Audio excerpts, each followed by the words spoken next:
ኦሮሚያ ባንክ የቢዝነስ ዘገባ ስፖንሰራችን ነው። እናመሰግናለን። እንደምን ዋላችሁ ተመልካቾች። ከዜና ኢትዮጵያ የሰዓቱን የቢዝነስ ዘገባዎች ይዘን ቀርበናል። ሁናቸው ታየ ነኝ። በሎጂስቲክስ ዘርፍ ውስጥ የሚስተዋሉ ችግሮችን ለመፍታት መንግስት ከግሉ ዘርፍ ጋር በመተባበር እየሰራ መሆኑን የትራንስፖርትና ሎጂስቲክስ ሚኒስቴር አስታወቀ። በኢትዮጵያ የሎጂስቲክስ ዘርፍ ላይ ያተኮረ የምክክር መድረክም በአዲስ አበባ እየተካሄደ ነው። በመድረኩ ወደ ውጭ የሚላኩ የግብርና ምርቶችን ሳይበላሹ ማድረስ እንዲቻል የሎጂስቲክስ ዘርፉን ማሻሻል እንደሚገባ ተጠቁሟል።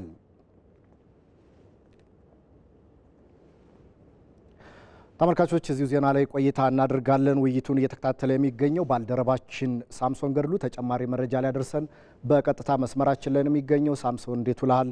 በተለይ በሎጂስቲክስ ዘርፍ ውስጥ የሚታዩ ዋና ዋና ማነቆዎች ምንድናቸው? ውስንነቶችስ ምንድናቸው? የተለዩ እንደ መፍትሄ የቀረቡ ሀሳቦችስ ምንድናቸው? የሚለውን አጠር አድርገህ ለተመልካቾቻችን ብታደርስልን። አመሰግናለሁኝ። እንግዲህ ዛሬ እየተደረገ የሚገኘው ይህ የሎጂስቲክስ ዘርፉን የተመለከተ የምክክር መድረክና የልምድ ልውውጥ ሁለተኛው ነው ተብሏል። የመጀመሪያው እንግዲህ በዚሁ ዘርፍ ውስጥ ተዋናይ ከሆኑ ከትምህርት ሴክተር አካላት ጋር እንዲሁ ውይይትና ምክክር ሲደረግ እንደነበረም ተሰምቷል። ምክንያቱም በዚህ በሎጂስቲክስ ዘርፍ ላይ በተለይ የተማሪ የሰው ኃይልን ከማብቃት አኳያ የትምህርት ተቋማት የከፍተኛ ትምህርት ተቋማት ሚናቸው በጣም ከፍ ያለ ነውና በዚህ ዘርፍ የሰለጠኑ የተማሩ ባለሙያዎችን ለዚህ ለዘርፉ ወይም ለኢንዱስትሪው ከማበረከት አንጻር ያላቸው ሚና ጉል ሊሆን ይገባል በሚል ወይም ደግሞ በዚህ የሰለጠኑ ባለሙያዎችን ማብቃት ይገባቸዋል የሚሉ ስምምነቶች ላይ መደረሳቸውም ጭምር ተነስቷል። እንግዲህ በዚህ በውይይትና ምክክር መድረኩ ላይ የተገኙት የትራንስፖርትና ሎጂስቲክስ ሚኒስትር ዴኤታው ዴንጌ ቦሩ እንዳሉት ከሆነ በተለይ ይህ የሎጂስቲክስን ዘርፍ እንግዲህ ኢትዮጵያ በቅርቡ የተለያዩ ፍራፍሬና አትክልቶችን ወደ ውጭ እየላከች ትገኛለች። እንግዲህ እነዚህን ፍራፍሬና አትክልቶችን ወደ ውጭ በመላክ ውስጥ ደግሞ በጊዜ ወይም በቶሎ የሚበላሹ ናቸውና በቶሎ ወደ የሚፈለግበት ቦታ መድረስ ይገባቸዋል። ለዚህ ደግሞ የሎጂስቲክስ ዘርፉ ከፍተኛውን አስተዋጽኦ ይወስዳል። ምክንያቱም ከእርሻ ጀምሮ እዛ የሚፈለግበት ቦታ ድረስ የማድረስ ግዴታም ስላለበት እና ይህንን በመወጣት ረገድ ከዚህ ቀደም ኢትዮጵያ በአበባ ምርት ላይ ያደረገችውን ተግባር ወደዚህኛው ወይም እዛኛው ላይ ያመጣችውን ለውጥ ወደዚህኛው ልታመጣ ወይም ደግሞ ልታደርግ እንደሚገባ ጭምር አንስተዋል። ምክንያቱም በአበባ ላይ የታየው በጣም ምርታም የታየበት ነውና እሱን በዚህ ደግሞ በፍራፍሬ ላይ ልትደግ የሚገባዋል የሚል ሀሳብን አንስተዋል። ከዛ ባሻገር ደግሞ ዘርፉ እንግዲህ በተለያዩ ማነቆች የታሰረ እንደሆነ ወይም ደግሞ የተለያዩ ተግዳሮቶች እንዳሉበትም ጭምር ተነስቷል። ከነዚህ መካከል የቴክኖሎጂ ክፍተት አለበት፣ የመሰረተ ልማት የእውቀት ሽግግር፣ ከዛ ባሻገር ደግሞ በዚህ በዘርፉ ተዋናያን ደግሞ የተወሰኑ በተለይ ከአሰራር ጋር የተገናኙ ከአሰራር ቅንጅት ጋር የተገናኙ ክፍተቶች ስለመኖራቸው ተነስቷል። የካፒታል ወይም የፋይናንስ እጥረቶች መኖራቸው ጭምር እንዲሁ ሲነሳ ነበረ። ከዛ ባለፈ ደግሞ ፖሊሲና አሰራሮችም እንዲሁ ወጥነት ያላቸውና እንግዲህ የሎጂስቲክስ ዘርፍ የተወሰኑ ተቋማትን የሚነካ ነውና እነዚህ ተቋማት የጉምሩክ ኮሚሽንን ጨምሮ የኢንዱስትሪ ሚኒስቴርን ጨምሮ የትራንስፖርትና ሎጂስቲክስ ሚኒስቴር ያሏቸውን የአሰራር ሂደቶች ጭምር ሊያስተሳስሩ እንደሚገባቸውና እነሱን ተንተርሰው የሚወጡ የቴክኖሎጂ ውጤቶችም ጭምር ደግሞ በዛ የተሳሰሩና አንዱ ጋር ብዙዎቹን ተግባራት መጨረስ የሚቻልበትን እድል የሚፈጥሩ ሊሆኑ እንደሚገባ ጭምር አንስተዋል። እንግዲህ ይህ ኢትዮጵያ እነዚህን ክፍተቶች ለመሙላት በማሰብ ጭምር የብሔራዊ ሎጂስቲክስ ዘርፍ ስትራቴጂ ጭምር ቀርጻ እየተገበረች እንደምትገኝ አንስተዋል፣ ተነስቷል። እንግዲህ ይህ ስትራቴጂ እነዚህና ቅድም በዘርፍ ውስጥ አሉ የተባሉ ተግዳሮቶችን ሁሉ ለመቅረፍ ይረዳል ተብሎ እየተሰራበት ይገኛል። የ30 ዓመት የትራንስፖርት መርህ ደግሞ አዘጋጅታ ጭምር እየሰራች ነው የምትገኘው። ይህም እንግዲህ የዚህ የሎጂስቲክስ ዘርፉን በይበልጥ ያግዛል ተብሎ እየተሰራ ነው የሚገኘው። ከዛም ባሻገር እንዲህ ያሉ መድረኮች ደግሞ መዘጋጀታቸው ያሉትን ችግሮች ወደፊት ለማምጣትና መፍትሄውንም ጭምር እዚሁ ተወያይቶ ወደ የሚመለከታቸው አካላት ለመውሰድ ወይም ደግሞ ሚኒስቴር መስሪያ ቤቱም የራሱን ችግር ወይም ራሱ ጋር የሚመለሱ ጉዳዮችን እንዲሰራበት ጭምር እድል የሚሰጡ ናቸው የሚሉ ሀሳቦች እዚሁ መድረክ ላይ ተነስተዋል። እንግዲህ ከምንም በላይ ይህ የሎጂስቲክስ ዘርፉ ደግሞ እንዲለወጥ በእነዚህ መንግስት ብቻውን የሚሰራው ስራም አይደለምና የግል ዘርፍም ጭምር በቅንጅት የሚሰራ ከግል ዘርፍ ጋር በቅንጅት የሚሰራ ስራም ጭምር ስለሆነ የግል ዘርፉ ደግሞ በቴክኖሎጂ ራሱን ማዘመን ይገባዋል። ጊዜው ተለዋዋጭ ነው። ዘርፉ በራሱ ተለዋዋጭነት ያለው ስለሆነ ይህንን ዳይናሚክ ተለዋዋጭ የሆነውን ይህንን ዘርፍ እየተከተሉ ራስን በየጊዜው እያበቁ መሄድ ይገባል የሚሉ ሀሳቦች ተነስተዋል። ከዛም ባሻገር ደግሞ ተቋማትን እነዚህን የግል ተቋማት በተማሩ የሰው ኃይሎች ወይም ደግሞ ለዚህ ዘርፉ ላይ የሚገባውን ክህሎትና ስልጠና የወሰዱ የሰው ኃይሎችን በመቅጠር ጭምር የተሻለ ውጤትን ማምጣት ይገባል የሚል ሀሳብ ተነስቷል። እንግዲህ ዛሬ እዚህ መድረክ ላይ የተገኙት በቅርብ ጊዜ ዘርፉን የተቀላቀሉትም ጭምር እንዲሁም ደግሞ ከረጅም ጊዜ ጀምሮ በዚህ ዘርፍ ውስጥ እየሰሩ የሚገኙ ተዋናያንም ጭምር ናቸውና የልምድ ልውውጥም ጭምር እያደረጉ አለን። ሰዓት አንጻር እዚህ ላይ እናቋርጣለን። ተጨማሪ መረጃዎችን በምሽት የዜና ወጃዎቻችን ለተመልካቾቻችን የምታደርስ ይሆናል። ለጊዜው ግን እናመሰግናለን። እንደ ሀገር ዲጂታል ኢኮኖሚን ለማረጋገጥ እየተሰሩ ካሉ ስራዎች መካከል የብሔራዊ ዲጂታል መታወቂያ ስርጭት በጉልህ ይጠቀሳል። ዲጂታል መታወቂያ ለዜጎች ተደራሽ የማድረግ ስራው በሁሉም ክልሎች ተጠናክሮ መቀጠሉን የብሔራዊ ዲጂታል መታወቂያ ፕሮግራም አስታውቋል። ዝርዝሩን ከሞላ ለማየው ዘገባ አብረን እንከታተል። ተቋማትን ወደ ዲጂታል ለማሸጋገርና በቴክኖሎጂ ታገዘ ስርዓት ለመተግበር ዋነኛ ምሰሶ እንደሆነ የሚገለጸው የዜጎች ዲጂታል መታወቂያ በመላ ሀገሪቱ ተግባራዊ እየሆነ ይገኛል። በተለያዩ አካባቢዎች የሚገኙ ዜጎች የፕሮግራሙ ተጠቃሚ እየሆኑ ሲሆን እስካሁንም ከ14.5 ሚሊዮን በላይ ዜጎች ዲጂታል መታወቂያ ተጠቃሚ መሆናቸውን የብሔራዊ ዲጂታል መታወቂያ ፕሮግራም ይገልጻል። አገልግሎቱ ለዜጎች አመቺ እንዲሆን በተለያዩ አማራጮች እየተሰጠ መሆኑን የብሔራዊ ዲጂታል መታወቂያ ፕሮግራም አማካሪ ኦላና አበበ ተናግረዋል።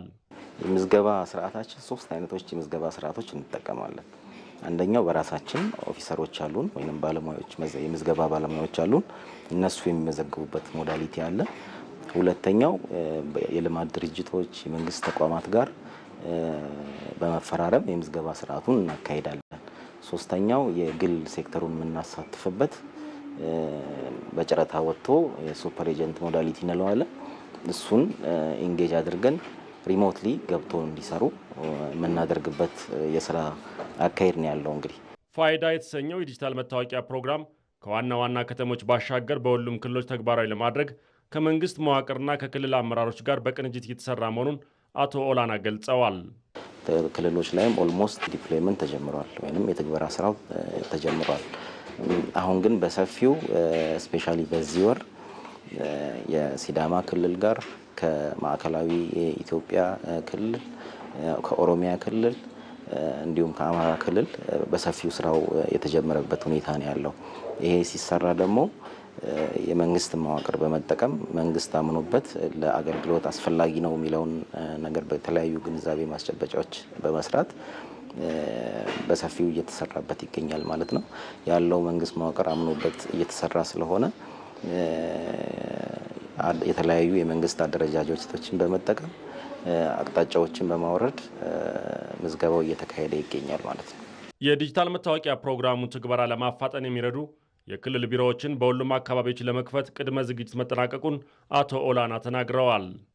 እንዲሁ ከሁሉም ክልል ጋር እቅዶችን ይዘን አመራሩን የምናገኝበት አመራሩን ስናገኝ ደግሞ የክልሉን ብቻ ሳይሆን የዞኑን የወረዳን አመራር ጭምር አካተን የግንዛቤ ማስጨበጫ እየሰጠን እቅድ አብረን እያቀድን ያለንበት ሞዳሊቲ ነው ያለው ማለት ነው። በቀጣይ ደግሞ በሁሉም ክልሎች ላይ ኦፊሶች ይኖሩናል አሁን በቅርብ ጊዜ ማለት ነው። እነሱንም የራሳቸው እዛው ክልሉ ላይ የሚቀመጥ ቢሮ ስለሚሆን በክልሉ ተቀባይነትን ያለው ይሄንን ስራ ሊመራ የሚችል በእውቀት አቅጣጫ ሊሰጥ ሊመራ የሚችል ሰው እንዲወክሉ አድርገን የመጣንበት አካሄድ ነው ያለው ማለት ነው። እስካሁን ተቋማት የተሻለ አገልግሎትን ለመስጠት እንዲችሉ የዲጂታል ስርዓት ትግበራ አበርክቶ የሚኖረው ሲሆን የዜጎች አንድ ወጥ የሆነ መታወቂያ ለዲጂታል ስርዓቱ እውን መሆን ወሳኝ መሆኑ ይታመናል። የማክሮ ኢኮኖሚ ማሻሻያው በኢትዮጵያ ለበርካታ ዓመታት የቆየውን የውጭ ምንዛሬ እጥረት መሰረታዊ በሚባል ደረጃ እያቃለለው እንደሚገኝ መረጃዎች ያመለክታሉ። በሀገራችን የሚገኙ ባንኮችም የውጭ ምንዛሬ እጥረትን ለመፍታትና የገቢ ንግድን በመደገፍ ላይ መሆናቸው ተገልጿል። በዚህ ጉዳይ ላይ ሪፖርተራችን ህይወት አበበ ያዘጋጀችው መረጃ አለ፣ አብረን እንከታተል። የኢትዮጵያ ብሔራዊ ባንክ ሐምሌ 22 2016 ዓ.ም የውጭ ምንዛሬ ስርዓት አስተዳደር ማሻሻያን አድርጎ እንደነበር ይታወሳል። በዚህ ማሻሻያ መሰረት የውጭ ምንዛሬ ተመን በባንኮችና በደንበኞቻቸው መካከል ወደሚወሰን የገበያ ስርዓት ተሸጋግሯል። የኢትዮጵያ ብሔራዊ ባንክ ሚና የተረጋጋ የውጭ ምንዛሬ ተመንና ስርዓትን በመፍጠር ገበያ እንዲረጋጋ ማድረግ ነው። ታዲያ የተሟላ ማክሮ ኢኮኖሚ ማሻሻያ አካል ሆኖ የውጭ ምንዛሪ ተመን በገበያ እንዲመራ መደረጉ በኢትዮጵያ ውስጥ ለረጅም ዓመታት ችግር ሆኖ የቆየውን የውጭ ምንዛሪ እጥረት እንዲያቃልል ማስቻሉ ይነሳል። አንዱ የኢትዮጵያ ማክሮ ኢኮኖሚክ ስብራት ችግር የነበረው ሪዘርቭ ነው። የኢትዮጵያ ሪዘርቭ ውስን ነበር። 2011 ኢትዮጵያ ከነበራት ሪዘርቭ ከእጥፍ በላይ ዛሬ አላት። ከእጥፍ በላይ ሪዘርቭ ይዘናል። ከእጥፍ በላይ መሆኑ ብቻ አይደለም፣ በኢትዮጵያ ታሪክ ውስጥ ባለፉት 100 ዓመታት ዛሬ ኢትዮጵያ ያላትን ሪዘርቭ ይዛ አታውቅም። ይሄ ትልቅ እመርታና እፎይታ ነው። ከማሻሻያው በኋላም ባንኮች የውጭ ምንዛሬ እጥረትን ለመፍታት እንዲሁም የገቢ ንግድን ለመደገፍ በመስራት ላይ እንደሚገኙ ይገልጻሉ። ለአብነት የኢትዮጵያ ንግድ ባንክ ብዛታቸው 698 ለሆኑ ደንበኞቹ በድምሩ 122.5 ሚሊዮን የአሜሪካን ዶላር ድልድል እያደረገ መሆኑን አስታውቋል። አዋሽ ባንክ በበኩሉ ከጥር 2017 ዓ.ም ጀምሮ ባሉት 3 ወራት ከ2200 በላይ የሆኑ ደንበኞችን ያስተናገደ ሲሆን በድምሩ ከ495 ሚሊዮን የአሜሪካን ዶላር በላይ ማቅረቡን ከባንኩ የተገኘው መረጃ ያመለክታል። አቢሲኒያ ባንክም በበጀት ዓመቱ የውጭ ምንዛሬ ጥያቄ ላቀረቡ ደንበኞቹ ወደ 350 ሚሊዮን የአሜሪካን ዶላር ማቅረቡን ገልጿል። የተሟላ የማክሮ ኢኮኖሚ ማሻሻያ ትግበራ ከተጀመረበት ጊዜ ወዲህ የውጭ ንግድ መስፋፋቱ ይነገራል። ከውጭ ሀገር የሚላክ ሐዋላ መጨመሩና የካፒታል ፍሰት በማደጉ የሀገሪቱ የውጭ ክፍያ ሚዛን በከፍተኛ ደረጃ የመሻሻል አዝማሚያ ማሳየቱንም የኢትዮጵያ ብሔራዊ ባንክ በቅርቡ አስታውቋል። በከፍተኛ መጠን እያደገ ካለው የውጭ ምንዛሬ ግኝት አንጻር የኢትዮጵያ ብሔራዊ ባንክ ለ2 ወራት በመደበኝነት በየ2 ሳምንቱ የውጭ ምንዛሬ ሽያጭ ጨረታዎችን ለማካሄድ መወሰኑም ይታወሳል። ይህም በብሔራዊ ባንክ እየተከማቸ ያለውን የውጭ ምንዛሬ የተወሰነው መጠን ለግሉ ዘርፍ ለማቅረብና የማዕከላዊ ባንኩን የገንዘብ ፖሊሲ ዓላማ ለማሳካት ይረዳል ተብሎለታል። የኢትዮጵያ ብሔራዊ ባንክ የውጭ ምንዛሬ አቅርቦትን ለማሻሻል እና የተረጋጋ የውጭ ምንዛሬ ተመን እንዲኖር ለማስቻል በየ2 ሳምንቱ ግልጽ የውጭ ምንዛሬ ጨረታ የሚያካሄድ ሲሆን ይህም ለተከታታይ ወራቶች የሚቀጥል ሲሆን ቢያንስ የያዝነው በጀት ዓመት መጨረሻ ድረስ የሚቀጥል ይሆናል። ለእያንዳንዱ ጨረታ የሚቀርበው የውጭ ምንዛሬ መጠን የሚወሰነው በወቅቱ ያለውን የውጭ ምንዛሬ ፍላጎት በማገናዘብ ይሆናል። መረጃዎች እንደሚያሳዩት ከኢኮኖሚ ማሻሻያ ትግበራው በኋላ የኢትዮጵያ ብሔራዊ ባንክ የመጠባበቂያ የውጭ ምንዛሬ ክምችት በ200 በመቶ እንዲጨምር አስችሏል። እስከ ህዳር 2017 ዓ.ም የባንኩ ክምችት ከማሻሻያው በፊት ከነበረው 1.4 ቢሊዮን ዶላር ወደ 3.4 ቢሊዮን ዶላር አድጓል። በዚህ ዓመት ከግብርና፣ ከማዕድን፣ ከኢንዱስትሪና ኤሌክትሪክ የተገኘው የውጭ ንግድ ገቢ በከፍተኛ መጠን አድጎ በ9 ወራት 4.5 ቢሊዮን ዶላር ደርሷል።